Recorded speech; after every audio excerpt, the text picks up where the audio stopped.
Good morning, Sarah. Thank you very much for having me. And apologies, I've also been struggling with some internet issues this morning because central London it seems, just as vulnerable to difficulties of connection as every other part of the world. Um, Big topic this morning of certainty in a time of change. What I'd quite like to talk about really is something that I've been working on recently, which is the idea of credible commitment. Within an uncertain policy environment, how is it that we can understand what is it that's going to stick, what policy decisions and what choices are actually going to have some form of longevity, and what is it that sounds good and the rhetoric's all there, but it's not really embedded strong enough for us to start making decisions around. This is something that I've been working on in a project at the University of the Witwatersrand in Johannesburg. But I'm going to look at several how we understand this idea of credible commitment in the US, in the UK, and then production countries in Zambia and Botswana, because that's where my research has been. So, just to start off, the idea that I'm talking about of credible commitment, it is exactly what it says on the tin. Is that how can we understand that policymakers are committed to the policies that they have set out? And then also this idea of how do we understand it to be credible? So do we really trust what people are setting out? Do we really trust these policies and these frameworks? And do we really trust that they're still going to be there in 10 years' time? And one way of characterizing this problem is quite a simple sort of two-stage decision process, and this is going to be incredibly reductionist for your incredibly well-informed audience. But just as a simple way of demonstrating what I'm trying to talk about is, there are huge sunk costs involved in the mining industry, and those sunk costs have a very long gestation period from the moment that capital is invested through to production. And then once you're producing, you're then dependent upon operating in an environment that is set at that point of investment so many years ago. So how is it that you can understand that the policy environment that you're investing into is going to be the same once you actually come online? So, very simple way of understanding this. A company has a decision. You can either invest or not invest. If you don't invest, nothing happens. If you invest, governments can then decide, well, do we want to stick to these policies or are we going to change them? And in the case of a producer country, this is often a way of understanding resource nationalism, where governments are always incentivized to either outright expropriate, as we saw in the sort of 1960s, 70s, or reduce the net present value of mining projects down to zero through creeping expropriation, creeping nationalism, through the increasing of tax, royalties, and other financial and other policy pressures on companies. So that's a very simple sort of overview of what I want to talk about and what I've been studying a lot recently. But it extends beyond producing countries, and we can use this as a way of understanding policy incentives and mechanisms currently being used by countries who are trying to incentivize mining, either mining or processing, either domestically or friendshoring, as part of the critical minerals race. So, if we look at the four countries that I like to quickly talk about, the country that is doing the most rapidly at the moment is probably the United States, driven by obviously their desire to de-risk their exposure to China and the Chinese dominance of processing minerals production. One of the ways of understanding the certainty in the US system is that the way in which the government and the organization of the US political system and bureaucratic system is structured is that you tend to see that policies that have a lasting impact are those where you have the creation of vested interests within the bureaucratic system. So once the government has decided to do something, you then need to create within that American bureaucratic system, within the different departments, you need to create budget lines. You need to create people who are going to be defending those budget lines. You need to create the agencies around implementation. And once these are created, there's almost an inbuilt inefficiency within the system that makes it very, very difficult to shift, to change, and to repeal what has gone before. Another way of understanding this is also sort of the what are the drivers for policy change, and so a lot of the rhetoric around security at the moment is one of the ways in which it's going to be make it very hard for a following administration to repeal some of what's going on. Um, because you've built a domestic audience who understand the connection between mineral supply and national security, that's sort of now already been baked into this sort of participatory democracy within America. So what are we talking about in the US? It's if we look at what they're doing with Project Forge, essentially an update of the Mineral Security Partnership. So under the Biden administration, the creation of the Mineral Security Partnership, driven by the ideas of a green energy transition, driven by the idea that we need to increase mineral production quite significantly and globally in order to meet these global objectives around the energy transition. The shift from that to where we now stand with the Trump administration, Project Forge, and Project Vault and stockpiling, really, there's this shift in rhetoric towards the security. That has a much more sort of long-standing appeal, as I say. What we're trying to see is that will the next administration be able to repeal Forge in the same way that Trump, okay, he built on the MSP, but it's really taken quite a different turn. And again, if you look at where the departments and agencies are being built up, it's within the Department of War. You've got the Industrialization Capacity and Modernization Office. You've got the Defense and Logistics Agency. You've got various other research agencies and implementation bodies sort of already set up.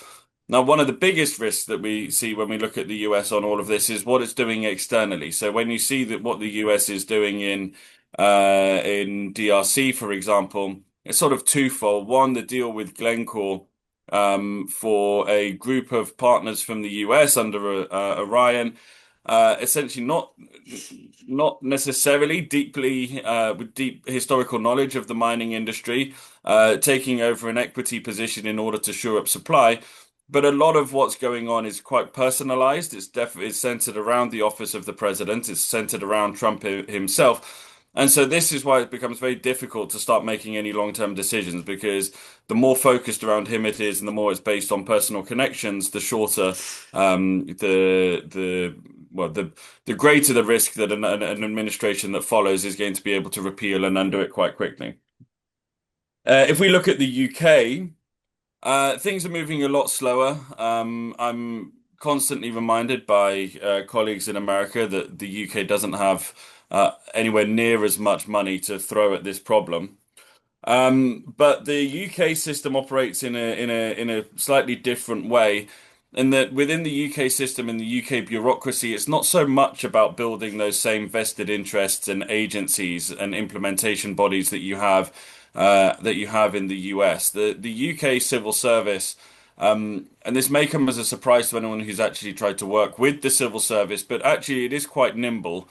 And it is quite able to change position. I know this isn't necessarily the sort of the yes minister or the in the thick of it sort of view of the the British bureaucracy, but it is, and those bodies that sort of implementation framework it is designed to do so to implement government policy. So where do we get credible commitment from? How do we understand what the government, the longevity of government decision making?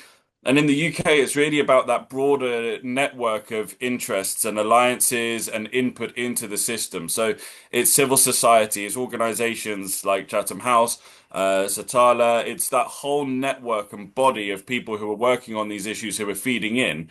That's where we can see that there's going to be some longevity. And there's a couple of, yeah, the UK Civil Services Nimble discuss exactly.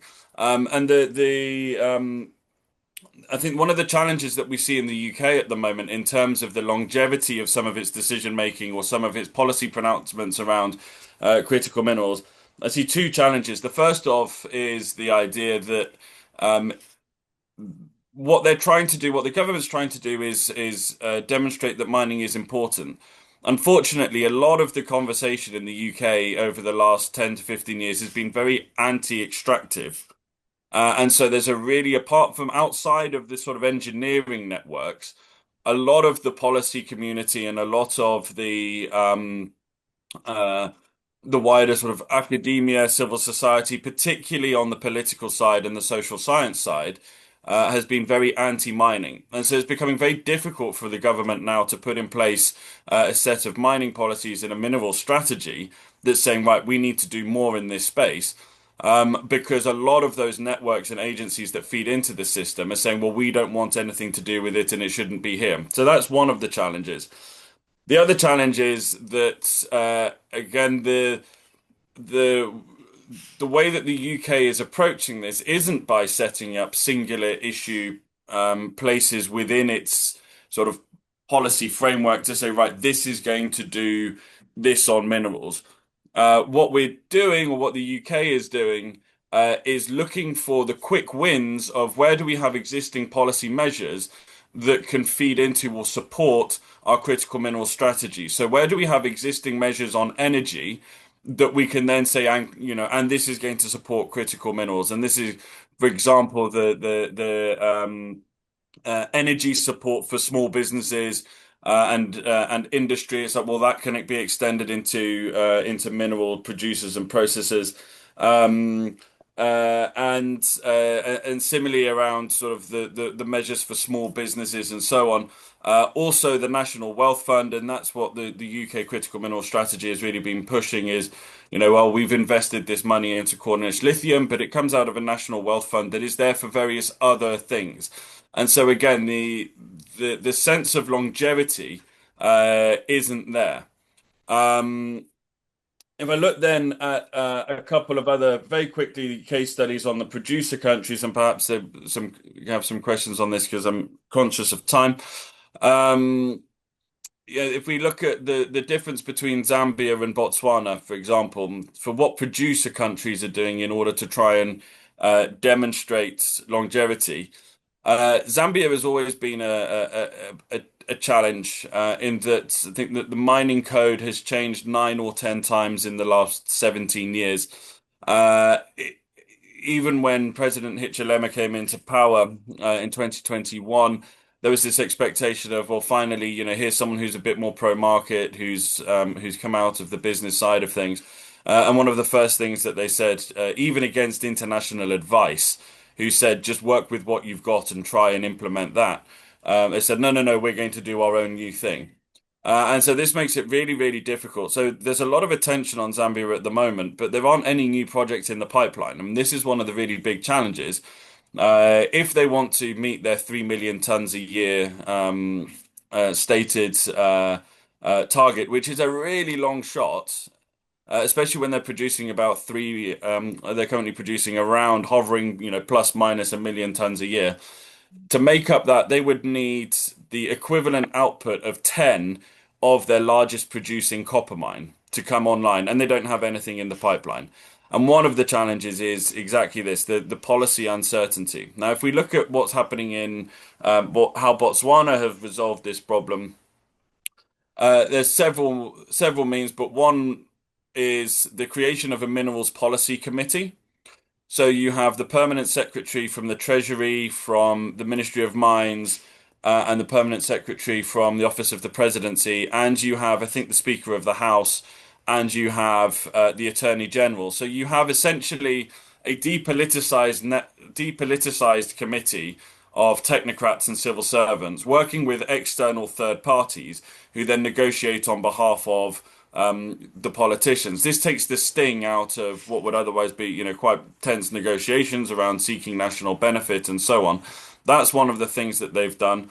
Another one is if you look at the example of De Beers in Botswana and the structure of the company, there's an internationalization of business structures. So not everything is in the same country.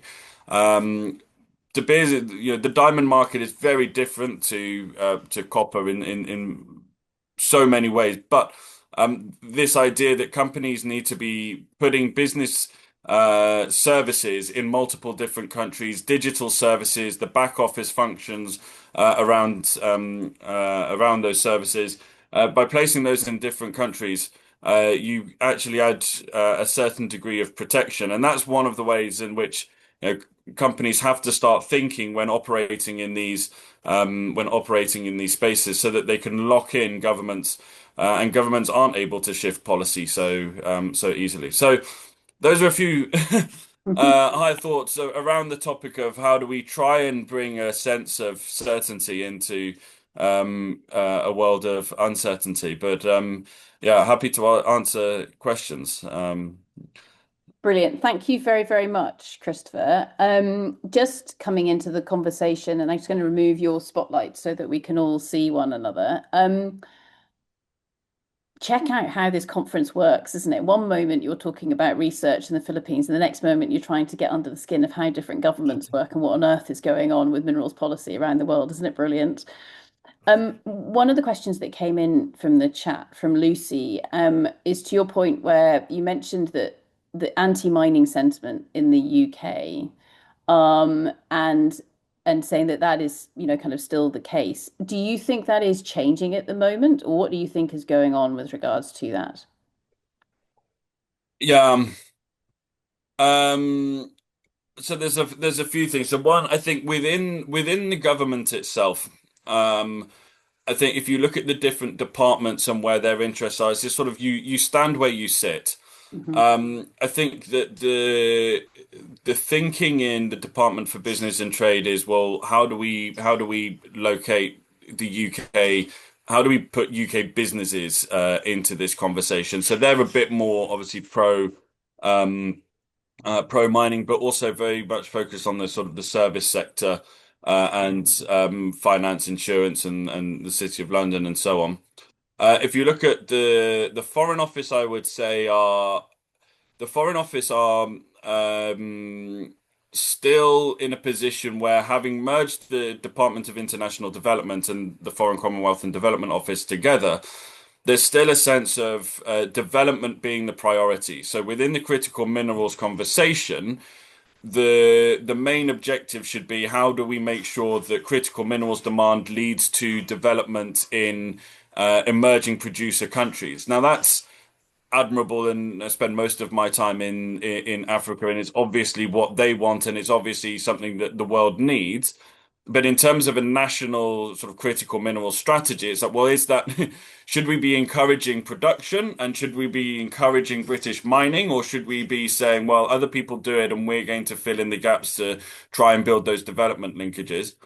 I think if you look within bits of the Cabinet Office, there's still quite an attention on, well, can we still play a global role in a more sort of command economy type thing, and look at mineral chains of supply chains of the past, and can we be a dominant player in overseeing that? So the different bits of the system are looking at this in different ways, but not that many of them are really saying, right, we need more mining, and mining, mining is the bedrock of all of these other things that we want to achieve.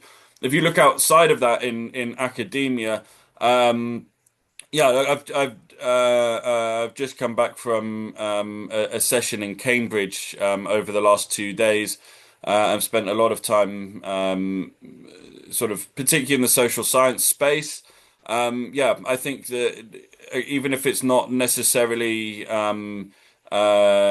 anti-mining, I think that the thrust of UK social science sort of attention on mining at the moment is very much sort of how do we these things are bad. This is bad for the environment, and how do we mitigate that? Is probably the closest you get to a desire to work with the industry. And beyond that, in the social science space and in the policy space, there's still a lot of sort of resource curse discussion, which, the actual empirical the empirical data around the resource curse is actually incredibly mixed. It's much stronger for oil and gas than it is for mining. But that seems to be where the conversation is, rather than sort of reflecting on the mining industry and saying, okay, there are problems, but like, how do we as social science researchers fill in those problems? How do we create solutions rather than just sort of say the answer is no mining? Yeah, I think to that, I mean, had a lot of discussions where trying to put together, be it research groups or groups that can really think, well, hang on, how do we, what should this look like over in the next 5, 10, 50 years? And it is really interesting. I think that a lot of mining is such a deep-seated emotional topic that especially in the social sciences, people just they do not want to engage for a whole variety of reasons, which is a problem because, as we've just heard with the Philippines, actually the key to success are the social scientists. And so working out how do we engage together. I think one final question before we move across to Edith. So going back to Zambia and Botswana. So you were mentioning that well, you said that there's no pipeline of projects in Zambia, which is interesting because I think, we all hear about Cobalt and what they're doing in Zambia, etc. And so there's some sort of high profile things that are going on from a geological perspective. There are beautiful rocks, for example, in Zambia. When you say that, is that more from a political perspective in terms of a pipeline of projects, or do you want to just expand on that? So new copper mines, so Mm, new greenfield sites. So you look at so Cobalt is an existing mine. The other big three sort of producers at yeah, well, Mopani is going through its own transition and rehabilitation. Same with KCM, and then there's a lot of reliance on output on First Quantum at both Kansanshi and its operations down at Kalambilo, and where there's been an increase in production over the last sort of 12 months, partly in response to higher prices. That's been driven by expansion of existing operations rather than new copper mines, new greenfield mines that are coming on. And so, Zambia is moving in the right direction. There's a lot of exploration in the country, but yeah, the mines that they would need to hit their targets, those aren't even being developed yet. And so, again, it's sort of one of the conversations that we've had with other governments in Southern Africa is that there's two ways of viewing your relationship with the private sector. One is, and what I would say is the better way, set your frameworks and then let them be, and then let people come in and operate within the set frameworks that you've got. Again, don't change them, leave them, and allow people that certainty. The other one, which I think is a bit more where we are and what we need to move away from, is that they view a relationship with the private sector more as an ongoing conversation.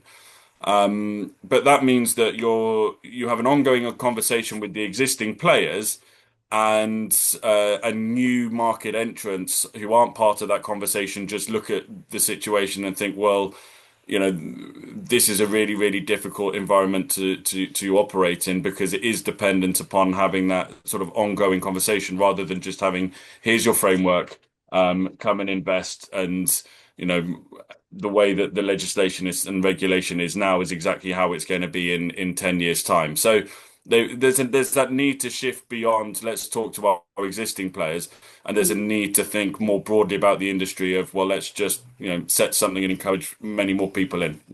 Brilliant. No, thank you very much for that, Christopher. And just in terms of this topic as a whole, on Thursday at 3:50 UK time, we're going to be hearing from Melody McNeil from PAX. And PAX is one of the groups that spun out of USAID. And so again, seeing some of this, I think it'll be really interesting listening to Melody and almost kind of comparing it to some of your insights, Christopher, especially on the US side, and then focusing in on Africa and really trying to understand, okay, that this is where the rocks are, but also as well in terms of the opportunities for societal development. What does that really look like, and what are we truly aiming at here? So brilliant. With that, thank you so much for Christopher for coming and joining us, and congratulations on all the research you've been doing. Round of applause, everybody, for Christopher Vandome. Thank you very much.